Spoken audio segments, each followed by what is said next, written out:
هنكمل بقية حل المسائل. سؤال التاني number C. If x equal x square minus 3 where x belongs to the closed interval of -3 and 3. أول حاجة أنا بحب دايما أقارن صورة المعادلة اللي عندي بالصورة العامة، يبقى compare this form with the general form f of x. حلو اللون ده. equal طبعا الجنرال فورم هتكون بالترتيب التنازلي، يعني من الكبير للصغير، هتكون ax squared plus bx plus c where طبعا حيث ان ال b وال c belongs to r، لكن طبعا ان ال a ال coefficient of x square belongs to r difference 0 علشان ما يقلليش من درجة المعادلة من الدرجة التانية للدرجة الأولى، فكده هيحولها لي من دالة تربيعية من الكوادراتيك فانكشن لللينير فانكشن. طبعا لو كان البي ده بزيرو والاي بزيرو بقت ايه كونستانت فانكشن، فنراعي كويس جدا عشان احافظ على درجة الدالة لازم يكون ال A ده ما بيساويش زيرو، يعني ال A belongs to R difference زيرو، وممكن أقول عليها belongs to R star كده. خلاص احنا عرفنا ان R star هي كل real numbers ما عدا عنصر ال A الزيرو. جميل. أحط بقى الفورمة دي تحتها كده علشان ابتدي ان انا اعمل ايه المقارنة. f of x برضو بنفس الترتيب x square، طبعا مفيش x هنا عندي لكن في نيجاتيف ايه نيجاتيف 3. على فكرة الدالة لو بس كانت لوحدها حتى من غير نيجاتيف 3، لو كان f of x او y equal x square برضو هتبقى كوادراتيك فانكشن، وهتكون الرسمة بتاعتها على شكل بارابولا زي منحنى كده مفتوح لأعلى أو مفتوح لأسفل، هنشوفها دلوقتي. فما يهمنيش بقية الترمات يعني، لكن الصورة اللي هو مديها لي ناقص منها بس ترم واحد فبقت باينوميال كوادراتيك فانكشن، والكونستانت فانكشن الكونستانت فاليو هنا كان بيساوي نيجاتيف 3. طبعا كونستانت على طول احنا بنقول عليه ان هو y intercept، صح ولا لا؟ خدناها كده تمام. يعني اكيد ان الرسمه بتاعتك اللي هي هتكون على الشكل ده تكون شكل بارابولا، يا اما يكون curve is open upwards او يكون curve is open downwards. يعني في كلا الحالتين هتقطع محور الايه الصادات. جميل. ممكن تقطعها هنا في نقطه مثلا، يعني هي مش هتبقى في الزيرو قوي، ممكن تبقى كده. جميل. طيب احنا عايزين نعرف بقى من الكوفيشنت اوف اكس سكوير، يا ترى هيكون الرسمه مفتوحه لاعلى ولا مفتوحه لاسفل. احنا قلنا قبل كده لما يكون الكوفيشنت ده لما يكون بوزيتيف، لما تكون موجب هتكون الكيرف از اوبن upwards، لكن لما يكون هنا ال A positive، لكن هنا لما يكون ال A negative، يعني مثلا لما يكون الفانكشن y equal مثلا negative x square negative 3. لاحظوا ان النيجاتيف هنا بيغير على طول من اتجاه فتحة المنحنى. جميل.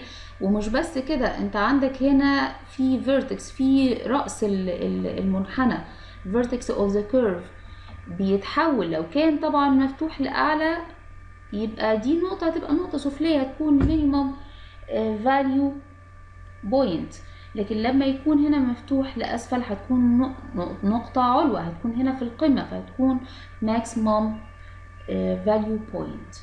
جميل. فاحنا ما نستهونش ابدا بالكوفيشنت اوف اكس سكوير ده، ما نستهونش بيه، لان ده هو اللي بيحدد لي اتجاه الرسمه بتاعتي، وكل ده انا عرفته حتى من قبل ما اعمل evaluating للفانكشن وقبل ما ارسمها خالص انا كده برسم كروكي وبحدد وبتخيل الرسمة في دماغي ممكن تكون عاملة ازاي. عرفت انها هتقطع محور الصادات عند النيجاتيف 3 وهيكون الانترسكشن بوينت اوف ذا كيرف with y axis is negative 3. يعني هيكون طبعا مش فوق، يعني هيكون مش هيكون مع ال y positive، لا هيكون مع ال y negative في الاتجاه المعاكس زي ما هنشوف دلوقتي. طيب هو اداني الصورة صورة الفانكشن بتاعتي واداني كمان الدومين. قال لي هنا ان الاكس belongs to the closed interval of negative 3 and 3. هنا ما حددش كل الريل نمبر، يعني هنا ما قالش هنا ان الاف maps y to x، ما قالش انها هنا من الريل رايح للريل، لا هو خد جزء من الريل، خد closed interval ورايح برضو الى مجموعة من العناصر. جميل، زي ما احنا هنحددها دلوقتي لما نعمل تقييم للدالة ونخرج واي. ما انا يعني معلش يا جماعة انا اسفة، هنا الاف بترسم الاكس للواي مش العكس. جميل. طيب معنى كده ان الدومين عندي هو الايه، هو الكلوزد انترفال، والرينج عندي هو مجموعة البوينت اللي انا هبتدي ان انا اطلع القيم بتاعتها. يعني هو مديني اكس وطالب مني ان انا اخرج الواي وكمان اعمل الجراف بتاعي. طيب الكلوزد انترفال بتاعي اللي هو الدومين ده عبارة عن السيت of all input values. طيب ممكن ان انا افككها لنيجاتيف 3. هي عبارة عن عبارة عن الاند بوينتس، هي عبارة عن المجموعة اللي بتحتوي على نيجاتيف 3 وال3 وكل النقاط اللي ما بينها. يبقى الدومين هنا هيكون is closed interval which contains the endpoints negative 3 and 3 and all points in between، اللي هو negative 3 negative 2 negative 1 0 1 2 3. انا كده قدرت ان انا افكك كل العناصر اللي هي جوه الفترة دي علشان ابتدي ان انا اعوض بيها جوه الدالة. خلاص احنا عرفنا ان ده الانبوت وده كل ده الاوتبوت. ابتدي دلوقتي ان انا اعمل evaluating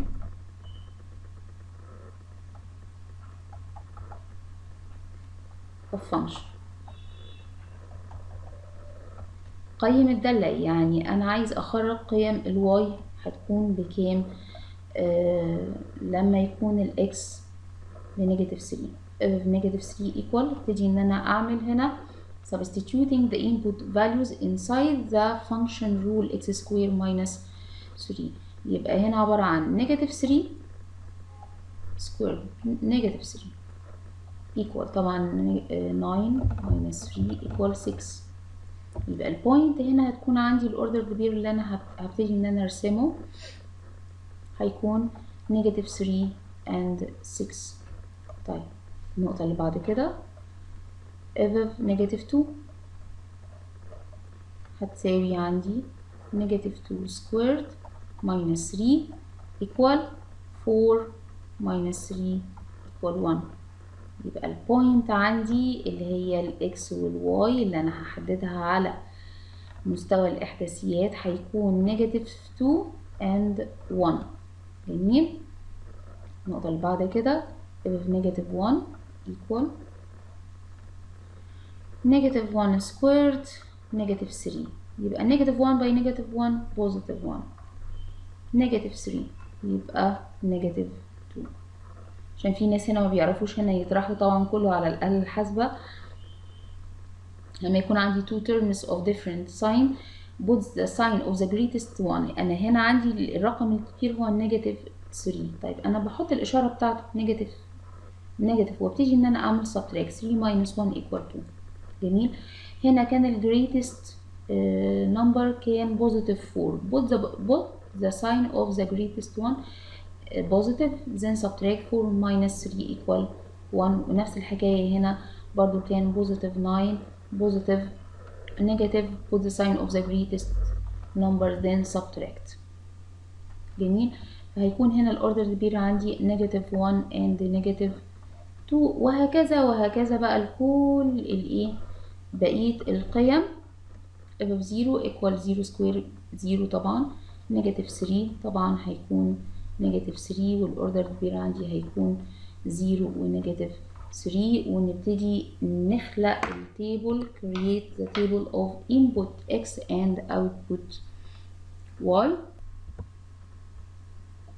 ونحط القيم بتاعتنا هنا في التيبل بتاعنا زي ما احنا طلعناها بالظبط. كان طبعا هيكون هنا الاكس الانبوت، وهيكون هنا الاف اوف اكس، هيكون هنا نيجاتيف 3 عناصر الدومين بتاعي، نيجاتيف 3 نيجاتيف 2 نيجاتيف 1 0 1 2 3.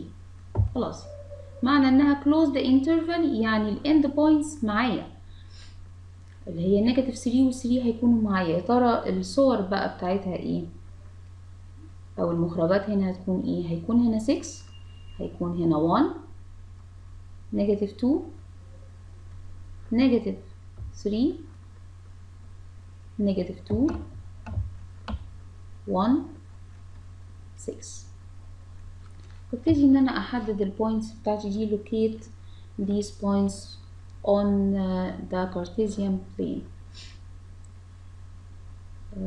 طيب نيجاتيف 3 هنبتدي بقى من عند النيجاتيف 3 هنا. خلي بالكم هنا ده بوزيتيف اكس وده نيجاتيف اكس، هنا بوزيتيف واي وهنا نيجاتيف واي. جميل. طيب نيجاتيف 3 and 6. طب نيجاتيف 3 هنطلع كده على طول النقطة عند نيجاتيف 6. طيب بعد كده نيجاتيف 2 and 1. ادي الاوردر كبير نيجاتيف 2 and 1 بيتمثل ببوينت، يعني البوينت ده اوردر كبير. البوينت ده علاقة ما بين الاكس والاف اوف اكس، يعني محدش يستهتر ابدا بالبوينت. البوينتس دي يعني دراسات كتير يعني اساسها بيكون بوينت، بيكون اكس واف اوف اكس فيها ريليشن اهو، في علاقة. يعني الموقع الصغنن ده علاقة ما بين الاكس والاف اوف اكس، ما بين الاصل والصورة بتاعته، ما بين الانبوت والاوتبوت. جميل. طيب احنا وقفنا عند نيجاتيف 2 and 1. نيجاتيف 1 and نيجاتيف 2 لا ده انا هنزل هنا تحت كده عند الجزء النيجاتيف. ادي نيجاتيف 1 ونيجاتيف 2 وبعد كده 0 نيجاتيف 3. شفتوا هنا الواي انترسبت ظهرت اهي، في بوينت هنا وقعت على الواي اكسس. الكيرف لما انا هاجي ابتدي ان انا ارسمه هيحصل هنا انترسكت مع الواي اكسس. جميل. طيب ال1 والنيجاتيف 2 يبقى في سيمتريه بقى. هنا كان نيجاتيف 2 نيجاتيف 1 و2 و1 ونيجاتيف 2 في نقطتين على نفس الايه، على جهتين مختلفين، واحده في اليمين والتانيه في اليسار، وفي سيمتريكال اكسس ما بينهم. طيب نشوف بعد كده اللي هي ال1 ونيجاتيف 2 ال2 وال1. ايوه شايفين ادي النقطتين هم ظهروا على نفس الخط وفي سيمترية طبعا ال3 والايه وال6. ادي النقطة. بعد كده انا بعمل matching all points to draw the curve. يعني ربنا يعيني بقى، ربنا يعيني مع القلم ده. بسم الله الرحمن الرحيم. يعني على قد ما اقدر، معلش يا جماعة اعذروني، احاول اوصل للنقط، لكن هنشوفها طبعا بشكل انضف بكتير مع الايه، مع المايكروسوفت ماثماتكس طبعا. وهنا انا بحط السهم لانه ماشي الى ما لا نهايه. كل ما هتعوض بنقط الاكس هيطلع لك صور للواي، والخط معايا هيمتد والخط يوصل ما بين نقط كتير اكس واف اوف اكس. جميل. تعالوا بقى نشوف الرسمة على المايكروسوفت ماثماتكس ويهمني حاجة، انا كده عملت evaluating، يعني كده انا خرجت قيم الواي في حالة وجود قيم الاكس. طيب لو حبيت اعمل بقى solving، وانا قايله لكم كلمة solving دي مقصود بيها اديني قيم الاكس لما الواي تكون بزيرو، يعني اديني نقط تقاطع، اديني الاكس انترسبت، اديني نقط تقاطع المنحنى. هنا نقطة تقاطع المنحنى ده تقاطع مع الواي في نقطة الزيرو نيجاتيف 3. طب يا ترى تقاطعها مع محور الاكس دي هتكون بكام؟ يعني هنا النقطة دي قيمتها كام وهنا النقطة دي قيمتها كام؟ ممكن نحسبها عن طريق حل حل المعادلة الدالية دي بوضع ان الواي دي بيساوي 0. يبقى أنا هنا قيمت الواي لما الواي هتساوي 0، يا ترى الاكس هتكون بكام؟ وهنبتدي نحل المعادلة، لكن بعد ما نشوف رسمة الدالة على المايكروسوفت ماثماتكس. احنا هنا فتحنا الوورد واخترنا الايكويشن من الماثماتكس، والمفروض ان هو اداني بوكس، وهبتدي ان انا اكتب فيه المعادلة بتاعتي. y equal، كل مرة يطلع لي الغين، y equal x squared، انا بختارها من هنا x squared negative 3، ونشوف الجراف بتاعي هيكون عامل ازاي. plot in 2D هيرسمها لي. يا سلام، جميل جدا جدا. انتوا شايفين هنا اللي انا شايفاه ده الكيرف عامل ازاي، وفي هنا y intercept تقاطع مع محور الواي ده هنا عند نقطة. المفروض ان هنا النقطة دي ما بين النيجاتيف 2 والنيجاتيف 4 هتكون نيجاتيف 3 لو انا عايزة اشوفها كويس، بس طبعا انا محتاجة احدد نقطة الاكس دي من السوليوشن. هنا solution of function انا محتاجة ان انا اشوف النقطة دي بكام، طبعا في الجهة البوزيتيف، وزيها في النيجاتيف هتكون بكام. طيب تعالوا بس الاول نحدد شوية كده المجال بتاعي. ان كانت قيم الاكس من نيجاتيف 3 كمينيمم فاليو ل 3 كماكسيمم فاليو. جميل. والواي هنا طبعا خرج لي من ال6 لل6 برضو يعني علشان طبعا دالة تربيعية، فالبوزيتيف والنيجاتيف بيكونوا واحد. طيب يعني هنا الراجل هنا يعني ممكن ان احنا نصغر كده شوية.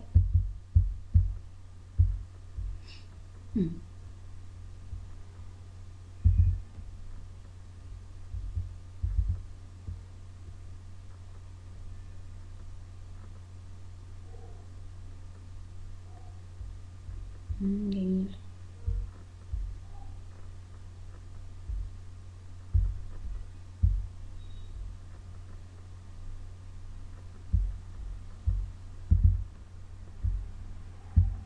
هي كانت في الاول واضحة وظريفة، بس انا محتاجة ان انا محتاجة ان انا نشوف بس الاكس بوينتس. اشغل هنا تريس، ايوه شغال هنا جميل كده. نقول ستوب كده، سوري. ايوه النقطة دي هنا الواي هنا بنيجاتيف 3 والاكس هنا بزيرو. لو طلعت لو محتاجة اصغر بس شوية كده. طيب شغل التريس برضو. شوف هنا الاكس هنا بكام. الاكس هنا كانت نيجاتيف 1.7، شايفينها اهي. الواي بزيرو طبعا، والاكس نيجاتيف 1.7 دي 0.753 دي كانت روت 3، نيجاتيف روت 3. طيب تعالوا هنا هنا برضو بوزيتيف روت 3 اند 0، برضو هنا كان 1.7. جميل جميل. تعالوا بقى نبتدي نحل ونشوف ال 1.7 دي جت منين، وازاي ان انا اقدر ان انا احصل عليها من خلال حل المعادلة والتعويض عن الواي بقيمة الزي. لما يجي يقول لي solve this function، اظبط بس القلم بتاعي. يجي يقول لي هنا solve the function f of x equal x squared minus 3. طبعا انا هحط هنا، خلي بالكم ال f of x دي هي ال y equal x squared minus 3. طبعا عشان اعمل solving put y equal 0 علشان اعرف ال x هتكون قيمتها بكام. 0 equal x squared minus 3. طبعا أنا هنا هعمل transpose negative 3 to the left side is positive. هيكون هنا positive 3 equal x squared. طبعا by taking the square root of both sides هيكون هنا إن ال x equal positive or negative root 3. يبقى إذا أنا عندي هنا solution set زي ما دايما بنقول هيكون positive root 3 and negative root 3. يبقى إذا معنى إن ال x square هنا الدرجة دي إن أنا عندي two values، عندي حلين two values of x، حلين للمعادلة التربيعية. يعني ما معنى حلين؟ حلين يعني أنت عندك نقطتين بيتقاطع معاهم منحنى الدالة مع الاكس، سواء كان في النيجاتيف او كان في الايه في البوزيتيف. النقطتين دول هم دول السوليوشن ست. طب بالآلة الحاسبة هنعرف ان الروت 3 1.7، وطبعا في هنا اكتر من ديسمال وهنا نيجاتيف 1.7. وشكرا.